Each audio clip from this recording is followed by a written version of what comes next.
Hey, how you doing guys? Coach here, traincompete.com. So in this video I want to explain what happens after consultation. So in the first video you can see what's going down on the consultation, how we setting goals, what question I ask. I'm always trying to ask as much as question I can or let the client talk and try to figure out their exact goals, because maybe in their head where it's really hard to identify goals. So if sometimes they just came in, I want to lose 5 kilos from here and there, but I always try to get into the details why they want to lose weight or what's the actual goal is. So I try to dig in as deep as possible in their mind and try to figure out the goals. And then I think we set out some good goals. She wants to get stronger, maybe a body recomposition. So I was able to convince her to maybe gain a little weight, because it's always hard with female clients to gain. So to explain them how to, if in terms of getting stronger or gain more muscle, you might have to sacrifice a little bit of body fat at the beginning, but then it's all gonna come back. So body recomposition, obviously you need to eat more than what you burn a little bit. So we have to keep it in, I'm not saying go all out and then eat 10,000 calories a day, but you obviously have to eat more if you want to get stronger, especially after training for a year, because she's been training already. So our goal is in this next 6 months, 1 year, is to get stronger. We get a couple numbers we're gonna hit in the gym, maybe gain some muscle, but we have to sacrifice a little bit of fat in the progress. So what happens after consultation? I'm going to do an assessment. I'm going to do a test. Either is it a new client or is it a review. We need to see where we at. Obviously there was a long lockdown, so we missed a lot of training in the gym. But so I need to see where we at in terms of strength.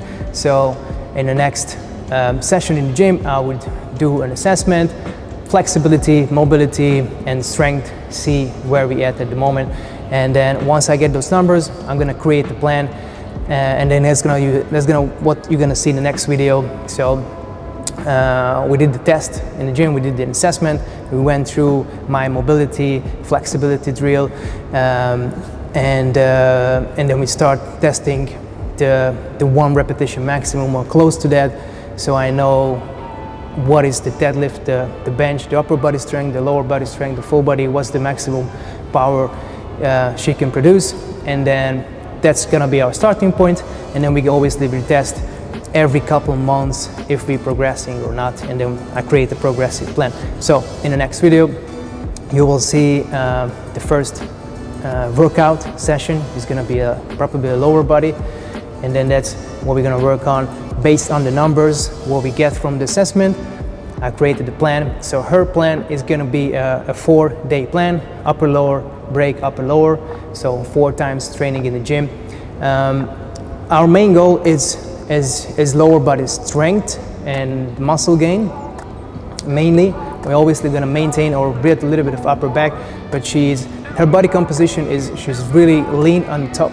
So even when we start, like she's always has like under 10% body fat on the upper body, but more on the lower body.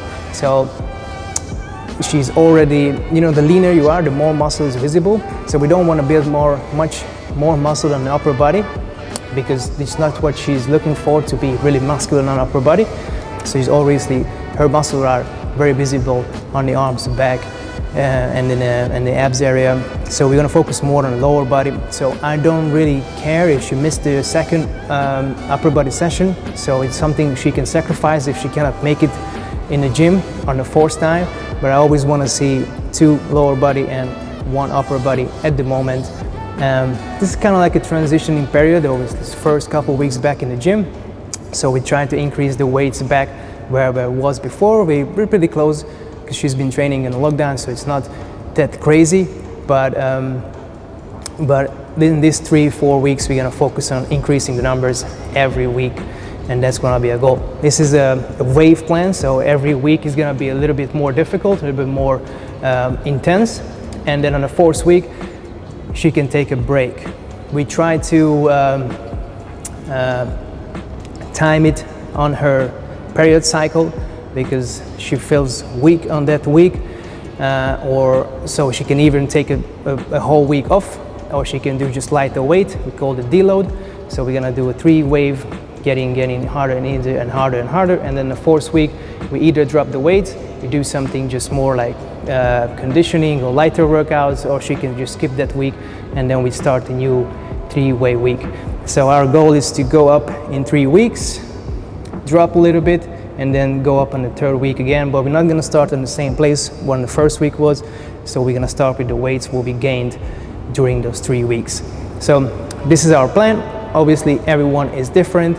I know her better than maybe a new client, so from someone else I might have to a little bit experience with this and need to figure out how their body work, but I know her body pretty well right now, and I know what's the best plan for her to attack those goals what we achieve, what we set on the first consultation. So that's how we go down. So consultation, assessment, writing a workout program, and then test the program, and then after a couple of weeks or months we sit down and review the plan, review the progress, and then if we have to change something, then we're going to change it after that. So I hope you enjoy this series. The next video is going to be a workout, and every month you can expect a new one. I'll catch you in the next one. Train complete, train complete. Yeah.